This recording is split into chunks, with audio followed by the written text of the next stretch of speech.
Hi guys, yesterday I went over Katt Williams compared to Kevin Hart when it comes to their purpose, their life's work, their gene keys. In this video, let's just look at Katt Williams and break down some of the aspects of his natal chart that really make him stand out. And this also can just help you see how to read your chart better, won't it? Okay, so one of the things that I think is impeccable about Katt Williams is his stellium in Virgo. Virgo energy usually has a great sophisticated way of communication. Virgos are also natural readers, right? And in the literal sense and the metaphorical sense, right? Because Virgo energy is mercurial, a ruler, and right, so Cat Williams has Venus in Virgo, and his Venus is 1 degree from his sun.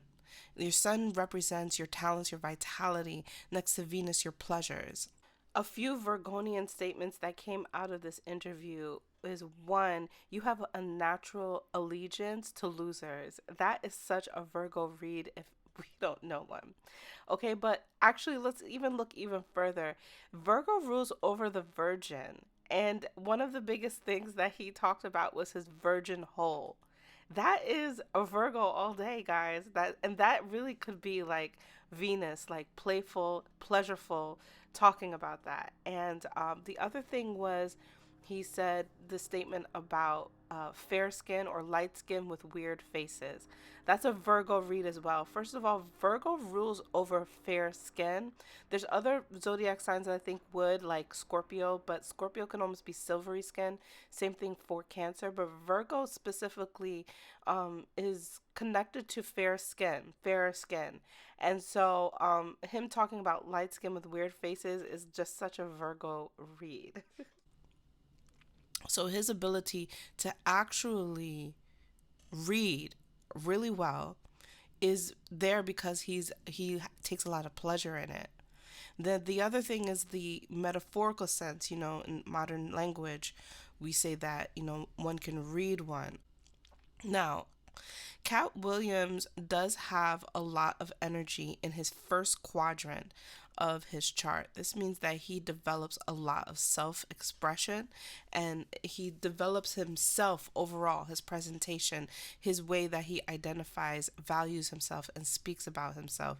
These are the things that are the most dominant in his natural nature. But he does have other placements that also speak, and that is that sixth house stellium with the moon, Mars, and north node there. That is very telling because that's also a Virgo house, even though it's in Aquarius. Now, with Mars in Aquarius, this is his ability to win. I say this all the time if you check out my Mars worksheets. And I talk about how to win with your Mars. So he's very competitive, right? And we see that, but how is he competitive? What is he competing for? He's competing for his own liberation. He's competing for people to be people, be progressive, to be human like in nature. That's what Aquarius is. Aquarius is connecting you to humanity. And in the sixth house, he actually is very competitive with whom? His co-workers. So in his industry, his co-workers are his peers, the people who are his age, who have been in comedy. That's who he is competing with. So he's very competitive by nature, and we see who he's competing with based off of his Mars placement. Whenever you have the north node of destiny next to Mars, which here is 2 degrees, that shows that he is very hungry to compete. He can even be a little pushy sometimes, and you see people who have Mars next to north node, they don't play about their need to compete. Another person who has this that I know very well is Beyonce. She has Mars in the North Node in her 10th house. So Mars is the competitive nature, the need to win, and then Rahu is the hunger for new experiences, hunger for a new destiny. When we have these two connected together, you are going to see these people are vicious at winning and getting what they want. And when I say vicious, I don't mean in a bad way, but it kind of is because Mars is actually very negative energy. What is negative energy? Our differences, what makes you different from people. And that can be very conflicting with Mars and Aquarius, because Aquarius is about humanity. It's about the pod mind, the community. So he's definitely here to help the community, but he also needs to differentiate himself deeply from his community with Mars being here. Another aspect that I'm heavy on this channel, and you can also find in the worksheets, is your part of fortune. Because our part of fortune shows us what we're naturally fortunate at. Basically, the gifts that fulfill us that also end up fulfilling other people. That's because the part of fortune calculates your sun, moon, and rising. So it's very fulfilling for you, and then it becomes very fulfilling for everyone else when they see you to energize this. Well, his part of fortune is in the 8th house of secrets. And remember, one of the key things he said is that he will pay others for secrets, or he is the one that he wants people to come towards him with secrets. He's a secret holder, a secret container. And this is something that he absolutely enjoys from a personality standpoint, somebody who likes to have and harness secrets. And this also does mean that he has some secrets of his own, but the I'll never tell is very strong there because his part of fortune is in Pisces. I do sense that he works with strong wisdom.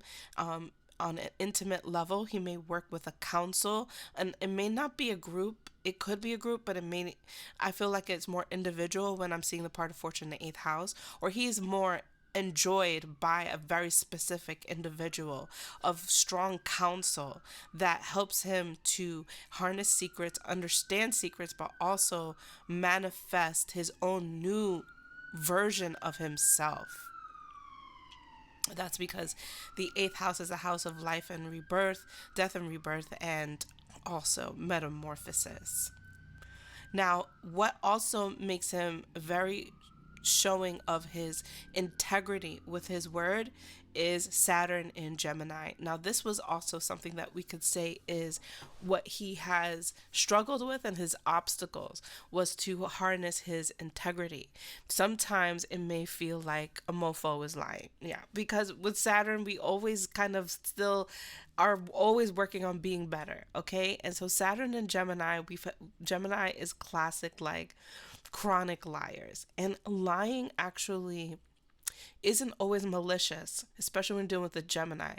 This is somebody who has such an extensive concept of mind, who adapts to any situation and may over exaggerate their lies in order for people to really get it, because maybe possibly the truth, even though it's a little bit smaller, it's not, they don't think it's enough, especially with Saturn here. So they might over exaggerate the truth, and then it becomes almost like a lie.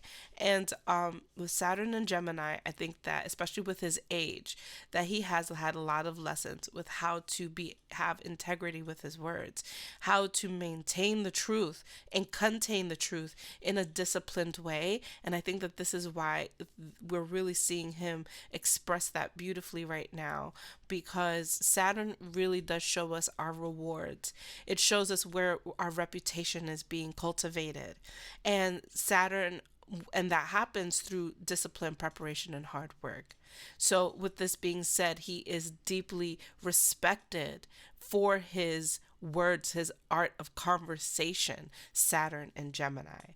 There's so much that you can do and break down in the chart, but I just wanted to come and touch on Katt Williams because without a doubt, he is a important figure, and we have to give him his flowers. Even I really kind of forgot about Katt Williams, and this conversation has really put him back at the top of his game.